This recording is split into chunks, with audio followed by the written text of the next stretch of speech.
வணக்கம். இன்றைக்கி நம்ம பார்க்க போகிறது பீன்ஸ் உருளைக்கிழங்கு பொரியலுங்க. 200 கிராம் பீன்ஸ், ஒரு உருளைக்கிழங்கு கடாயில் சேர்த்து 1/2 டீஸ்பூன் மஞ்சள் தூள் சேர்த்துட்டு 1 டம்ளர் தண்ணி ஊற்றி மூடி போட்டு பீன்ஸ் உருளைக்கிழங்கு நல்லா வேக வச்சிடலாம். இப்போது உருளைக்கிழங்கு பீன்ஸ் நல்லா வெந்துருச்சு. இதை நம்ம தட்டுக்கு மாற்றிடலாம். இப்போ இதுக்கு ஒரு தாளிப்பு கொடுத்துடலாம். ஒரு கடாயில் 1 டேபிள் ஸ்பூன் ஆயில் ஊற்றுங்க. 1/2 டீஸ்பூன் கடுகு, 1/2 டீஸ்பூன் கடலைப்பருப்பு, 1/2 டீஸ்பூன் உளுந்தம்பருப்பு சேர்த்துட்டு கடுகு நல்லா பொரியட்டும், பருப்பு நல்லா கலர் மாறட்டும். இப்போது இதில் ஒரு பெரிய வெங்காயம் சேர்த்துடலாம். சேர்த்துட்டு நல்லா வதக்கி விடுங்க. 2 காஞ்ச மிளகாய் சேர்த்துடலாம். ஒரு கொத்து கருவேப்பிலை சேர்த்துடலாம். சேர்த்துட்டு 1/2 டீஸ்பூன் மிளகாய்த்தூள், 1 டீஸ்பூன் கறி மசாலா பொடி சேர்த்துடலாம்.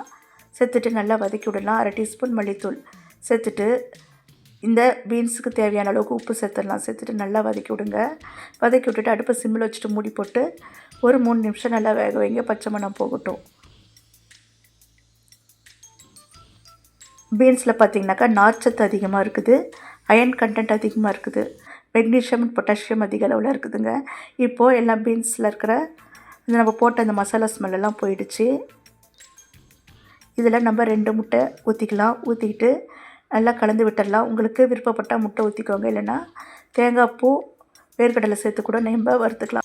இதிலேருந்து பாதி பீன்ஸு நம்ம எடுத்து வச்சிடலாம். எடுத்து வச்சுட்டு 1/2 கப் சாதம், 2 டீஸ்பூன் எண்ணெய், 1 டீஸ்பூன் பெப்பர் தூள், 1/2 டீஸ்பூன் உப்பு சேர்த்துட்டு நல்லா கலந்து விடுங்க. இதை லஞ்ச் பாக்ஸ் ரெசிபியாக நம்ம யூஸ் பண்ணிக்கலாம்.